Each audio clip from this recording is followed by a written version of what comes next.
నేను చెప్పినట్టు ఈ మాత్రలు వాడు తాత. అలాగేనమ్మా. ఉంచు తాత, మిమ్మల్ని చూసినందుకు గవర్నమెంట్ వాళ్ళు మాకు జీతం ఇస్తారు. అంతా మీదయ్యా. ఏమిటి ఆచారి, మాకేదో వినిపించుకోవాలని తాపత్రయపడుతున్నావు? వినిపించుకో, మేము వింటాం. ఏముంది బాబు గారు, నా కడుపు కొట్టే కష్టం వచ్చి పడింది. కొట్టే ఏమిటి గురు, మీ కడుపు కొట్టేసింది కదా. ఎవరది? వాడి మెడకాయ మీద తలకాయ లేపేస్తాను. మాటకు ముందు తల్లేపడం ఏమిటయ్యా? ఇప్పుడు ఊళ్ళోకి వచ్చిన డాక్టర్ అమ్మ రోగులందరినీ గొర్రెల మందలా తల వైపు తిప్పేసుకుంది. ఇప్పుడు నా దగ్గరికి మా ఇంటి పక్క మీద కూడా రావడం మానేశాడు. అక్కడికి మందులు ఇచ్చి ఉచితంగా ఒక స్వీట్ కూడా పెడతామని బోర్డు పెట్టామండి. నువ్వు ఇచ్చే స్వీట్ తింటే మరిన్ని రోగాలు వస్తాయని భయపడి ఉంటారు లేవయ్యా. అబ్బా, నువ్వు ఉండవయ్యా మునసవు. గిరాకీ పోయి దివాళా అయితే నేను ఏడుస్తూ ఉంటే నీకు తమాషాగా ఉంది. ఎందుకయ్యా ఆచారి మరీ అంత బెంగపెట్టుకు ఏడుస్తావు? మనం ఉండగా నీకేం ప్రమాదం లేదు. నువ్వు ఉండగా నాకేం ప్రమాదం లేదంటావు, కానీ చూడు, 16 ఏళ్ల క్రితం ఒక డాక్టర్ ఇలాగే వచ్చి రెచ్చిపోయి వైద్యం చేసి మంచి పేరు తెచ్చుకున్నాడు. కానీ వాడి చరిత్ర ఎలా ముగిసింది? ఎవరో పోటు పొడి చేయగా ముగిసిపోయింది. అంతెందుకు, ఏడాది క్రితం వచ్చిన కుర్ర డాక్టర్ ఏమైపోయాడు? ఊళ్ళో అల్లర్లు భరించలేక చెప్పులు లుంగి చేత్తో పట్టుకుని రాత్రికి రాత్రే పారిపోయాడు. నువ్వు కాక మరే డాక్టర్ ఈ ఊళ్ళోకి వచ్చిన వాళ్ళ జాతకాలు అలాగే తయారవుతాయి. మనసబు, ఎందుకయ్యా తొందరపడతావు?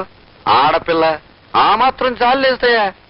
కాకపోతే ఆడపిల్లను అత్తారింటికి పంపించినట్టు నెమ్మదిగా ఆనందంగా సాగనంపుదాం, అంతే.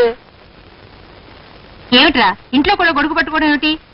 చూసేవాళ్ళు నీకు మతిపోయిందా మీ అయ్యగారికి మతిపోయిందా అనుకుంటారు. నేనేం చెప్తాను అమ్మగారు, అయ్యగారు పక్కనుంటే చాలండి, దీని మట్టుకితే తెచ్చుకుంటదండి. ఇంతకీ అమ్మాయి అక్కడ ఒంట్లో బాగుండలేదని పడుకుందండి.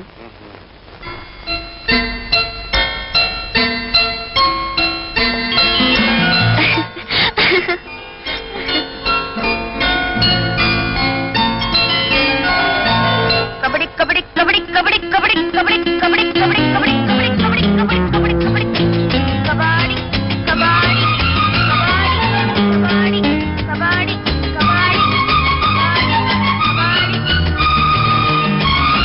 కబడ్డీ కబడ్డీ కబడ్డీ.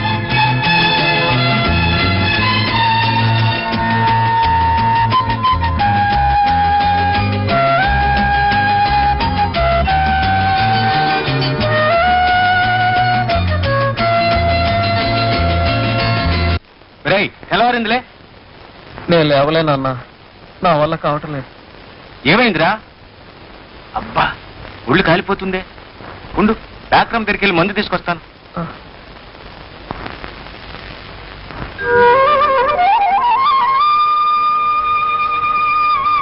కమలా, కమలా, నేను చెరువు స్నానానికి వెళ్తున్నా, వస్తావా? ఏంటి వినిపించట్లేదా? పొద్దున్నే కదా ఇద్దరు కలిసి స్నానంకి వెళ్ళాం, మళ్ళీ ఇప్పుడు స్నానం ఏంటి? చేసాం, మళ్ళీ నేను స్నానానికి వెళ్తున్నా, వస్తావా రావా? అబ్బబ్బా, ఏమిటి ఆ కేకలు?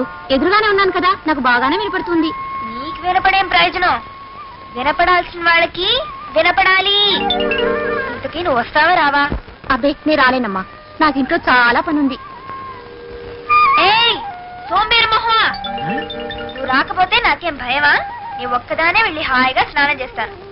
ఇదిగో వెళ్తున్నాను.